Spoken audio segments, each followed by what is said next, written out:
प्रिय विद्यार्थियों, आज हम कवि देव की पुस्तक से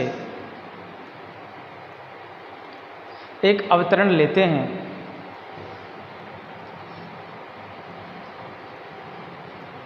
वह अवतरण जो हम उसकी व्याख्या करके समझाएंगे वह शांत रस से संबंधित है।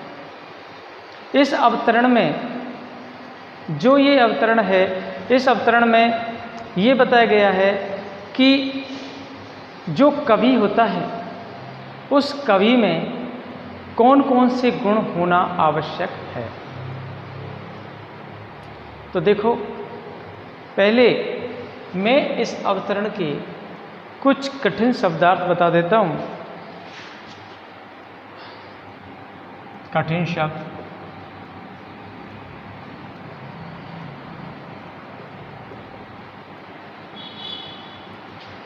देखो, इसके कठिन शब्द पुनीत, पुनीत कहते हैं पवित्र,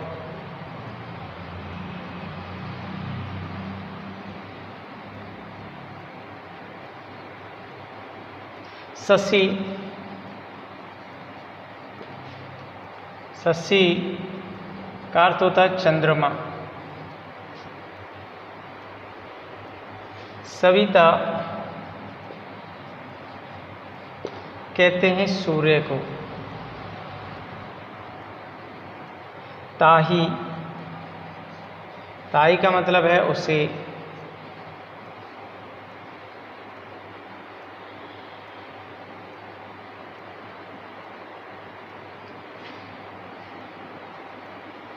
देखो ये इसके कठिन शब्द हैं।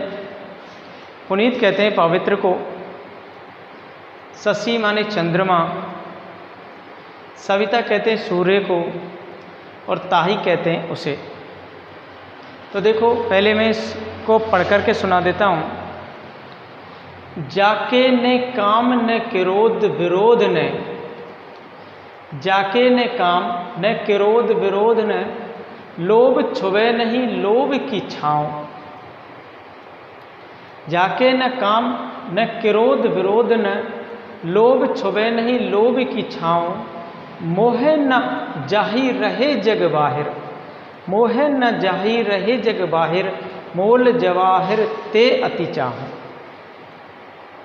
बानी पुनीत ज्यों देव धुनी रस, बानी पुनीत ज्यों देव धुनी रस, आरद सारद के गुण गाहूं। बानी पुनीत ज्यों देव धुनी रस, आरद सारद के गुण गाहूं। शील शशि सविता छविता, कविता ही रचे कविता ही सराहूं। ये इसकी कवि देव की पंक्तियां हैं। देखो, ये जो अवतरण है ये कवि देव द्वारा रचित है और ये शांत रस से संबंधित है। इसमें कवि देव ने कहा है कि एक कवि में किन गुणों का होना आवश्यक है, उन्हीं का यहाँ पर वर्णन किया है। तो देखो, कवि देव कहते हैं कि जिसमें न काम है, कवि देव कहते हैं जिसमें कोई भी काम का भाव ना हो, क्रोध और विरोध नहीं हो, जिसमें काम का भाव नहीं हो, क्रोध और विरोध का भाव नहीं हो, और जिसके अंदर लोभ और क्षोभ होने का भाव नहीं हो। क्षोभ कहते हैं क्षुब्ध होना, लोभ और क्षोभ होने का भाव ना हो। मोह, और देखो, मोहे न जाही रहे जग बाहर, जिसमें मोह का भाव नहीं हो, मोह ना हो,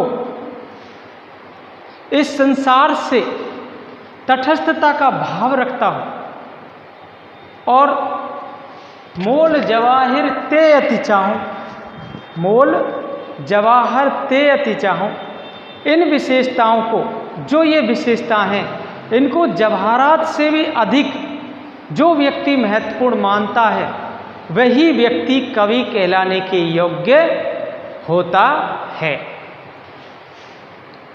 बानी पुनीत ज्यों देव धुनि रस, बानी पुनीत ज्यों देव धुनि रस। इनके अतिरिक्त कवि देव ने कुछ और भी विशेषताओं का वर्णन किया है कि जिसकी वाणी पवित्र हो। वाणी पुनीत ज्यों देव धुनि रस, जिसकी वाणी पवित्र हो, देवताओं के समान हो, दिव्य हो, रसपूर्ण हो, जिसकी वाणी पवित्र हो, दिव्य हो, रसपूर्ण हो, आरद सारद के गुण गाऊं, आरद सारद के गुण गाऊं, और सरस्वती के गुणों का गायन करने वाला हो। सरस्वती के गुणों का गायन करने वाला हो, आरद सारद के गुण गाऊं, सरस्वती के गुणों का गायन करने वाला हो। शील शशि सविता छविता, और चंद्रमा के समान शीतल, मतलब शीत युक्त हो, शील युक्त हो, चंद्रमा के समान शीतल हो, सूर्य के समान तेज हो, सविता सूर्य, सूर्य के समान तेज हो, कविता ही रचे कविता ही सरायो। ऐसा व्यक्ति यदि कविता को रचता है या कविता की रचना करता है, वही वास्तविक रूप से कहें या वास्तविक रूप से या सच्चे अर्थों में कहें तो वही कवि श्रेष्ठ कवि कहलाने के योग्य है और वही व्यक्ति प्रशंसनीय है। तो देखो बच्चों, ये कवि में गुण होना आवश्यक है। आप समझ गए कवि में किन किन गुणों का होना आवश्यक है, कि जिसमें काम नहीं हो, काम की भावना नहीं हो, क्रोध नहीं हो, विरोध नहीं हो, जिसके अंदर लोभ नहीं हो, और मोह नहीं हो, और इन सारी बातों को, ये जो जितनी भी बातें हैं इसकी, ये जितने भी गुण हैं, इनको एक जवाहरात की तरह महत्वपूर्ण मानता हो, और जिसके अंदर देवताओं के समान रसपूर्ण जिसकी वाणी हो, और सरस्वती का गायन करता हो, चंद्रमा के समान शील हो, और सूर्य के समान तेज हो, ऐसा व्यक्ति क्या कहलाता है? ऐसा ही व्यक्ति कवि कहलाने के योग्य होता है। तो देखो, इसमें अनुप्रास अलंकार का प्रयोग किया गया है, यमक अलंकार का भी प्रयोग किया गया है, उपमा अलंकार का भी प्रयोग किया गया है। तो देखो बच्चों, ये पद था जो कवि देव का था, जो कि एक कवि में किन गुणों का होना आवश्यक है, ये इस पद के अंदर, इस पद में दिए गए हैं। देखो विद्यार्थियों, ये दूसरा पद है देव का। इस देव के जो ये दूसरा पद है, इसके पहले मैं कठिन शब्दार्थ बता देता हूँ। देखो,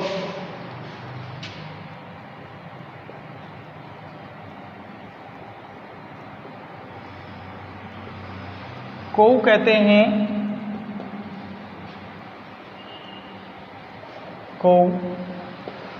को माने कोई,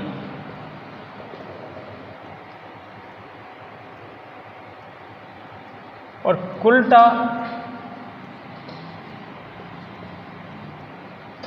कुल्टा जो शब्द आया है, यह है व्यभिचारिणी।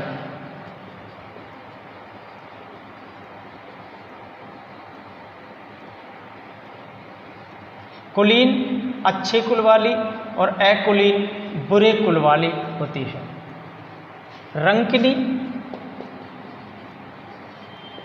रंकिनी का मतलब होता है गरीब, और कलंकिनी बुरे कुल वाली।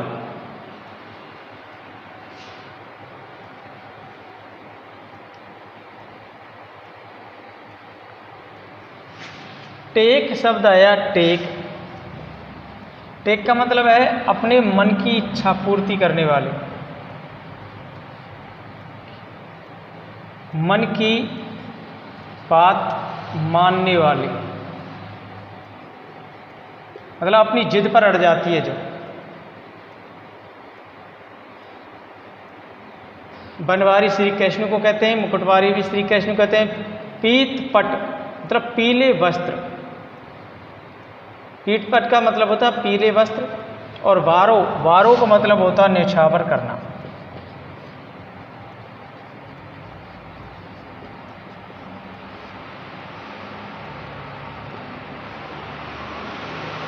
ये इसके कठिन शब्दार्थ हैं। कोऊ कहते हैं कोई को, कुल्टा कहते हैं व्यभिचारिणी, रंकिनी होती है जो गरीब, टेक, टेक का मतलब होता है मन की बात मानने वाली, और बारह हो तो न्यौछावर करना। अब इसको हम एक बार पढ़ के सुना देते हैं।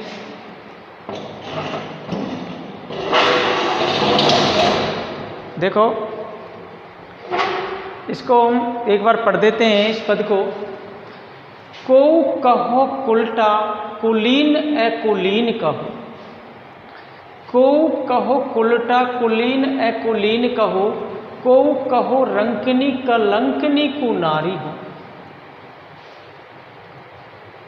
को कहो रंकनी कलंकनी को नारी हो, कैसो पर लोक नर लोक बर लोकन, कैसो पर लोक नर लोक बर लोकन में, लीनु में अलोक लोक लोकन ते न्यारो हो, लीनु में अलोक लोक लोकन ते न्यारो हो, तन जाही मन जाही देव गुरु जन जाही, तन जाही मन जाही देव गुरु जन जाही, जीव क्यों ना जाही टेक टर तीन टारो हो, जीव क्यों ना जाही टेक टरती न जटारो हो, वृंदावन वारी, वृंदावन वारी बन वारी की मुकुट वारी, वृंदावन वारी बन वारी की मुकुट वारी, पीत पट वारी वही मूर्ति पे वारो हो, पीत पट वारी वही मूर्ति पे वारो। तो देखो ये जो पद है ये पूर्व राग वर्णन से लिया गया है। कवि देव ने किससे लिया गया है? ये पूर्व राग वर्णन से रचित है, यह पूर्व राग वर्णन से संबंधित है। इसमें क्या है कि कृष्ण के प्रति पूर्णतः समर्पित किसी गोपी का कथन है। इसमें कृष्ण के प्रति जो पूर्णतः समर्पित हो जाती है कोई गोपी, वो क्या कहती है, उसका कथन है। तो देखो कैसे,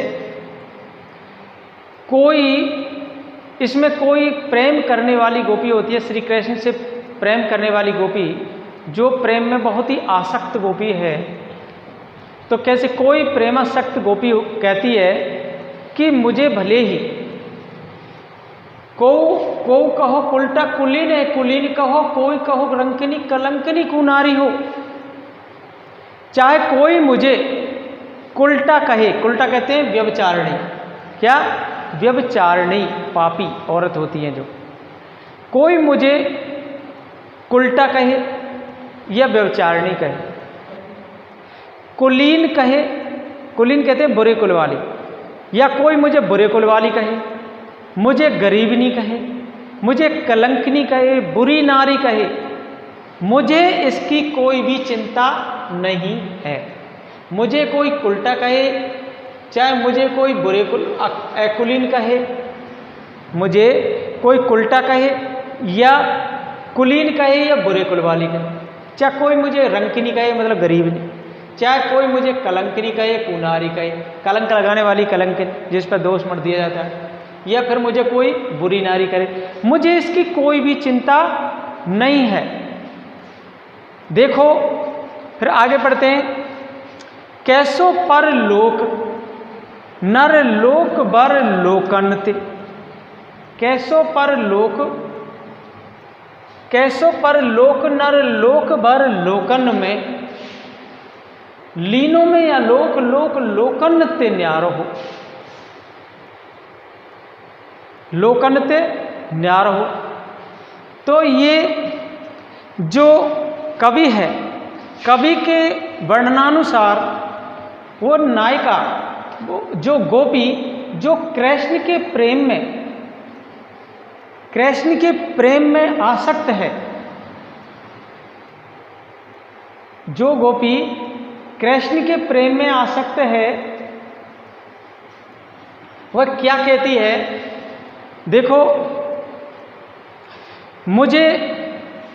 देखो मेरे लिए कैसा तो लोक है, चाहे कैसा परलोक है, मेरे लिए कैसा भी लोक हो, कैसा भी परलोक हो, चाहे कोई श्रेष्ठ लोक हो, इन तीनों लोकों में से, तीनों लोकों की मुझे कोई भी चिंता नहीं है। मैं इन तीनों लोकों से बिल्कुल अलग हूं, न्यारी हूं।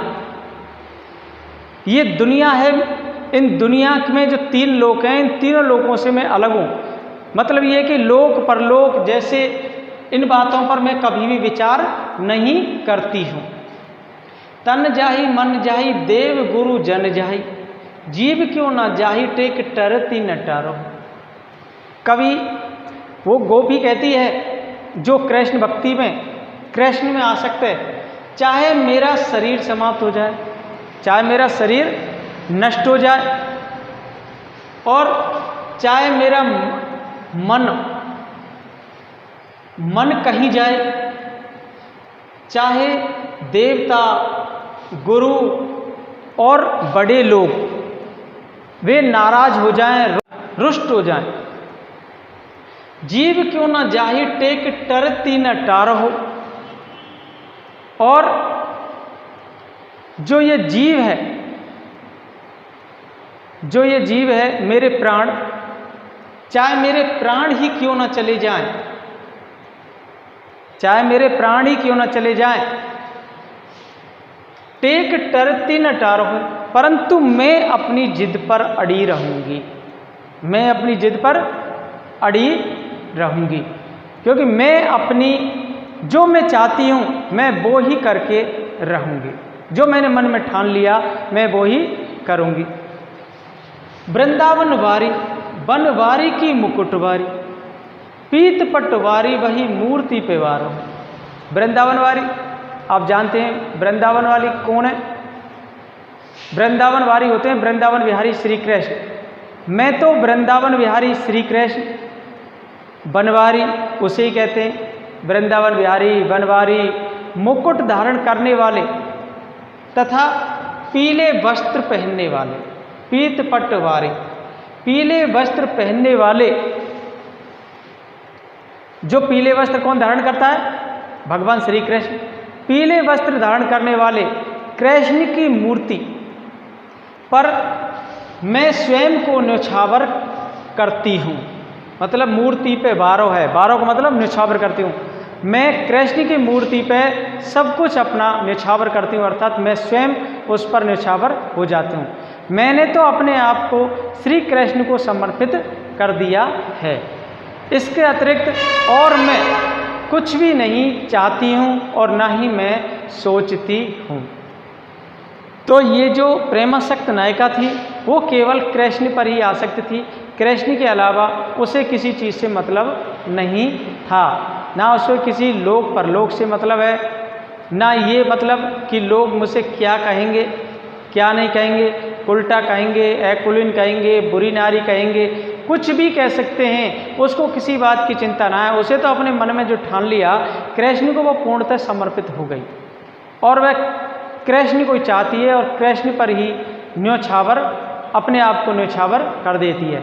इसमें क्या है, किसी गोपी के, जो कोई गोपी होती है उसमें कृष्ण के प्रति पूर्ण समर्पण का भाव दिखाया गया है और इसमें अनुप्रास अलंकार का प्रयोग भी किया गया है। तो देखो बच्चों, ये जो पद था ये देव का, ये कृष्ण से संबंधित था और कृष्ण से संबंधित जो कि कोई गोपी थी वो कृष्ण के प्रति आसक्त हो गई थी और वह सब कुछ उसी पर न्यौछावर कर देती है। ये पद आपको समझ में आ गया होगा। धन्यवाद।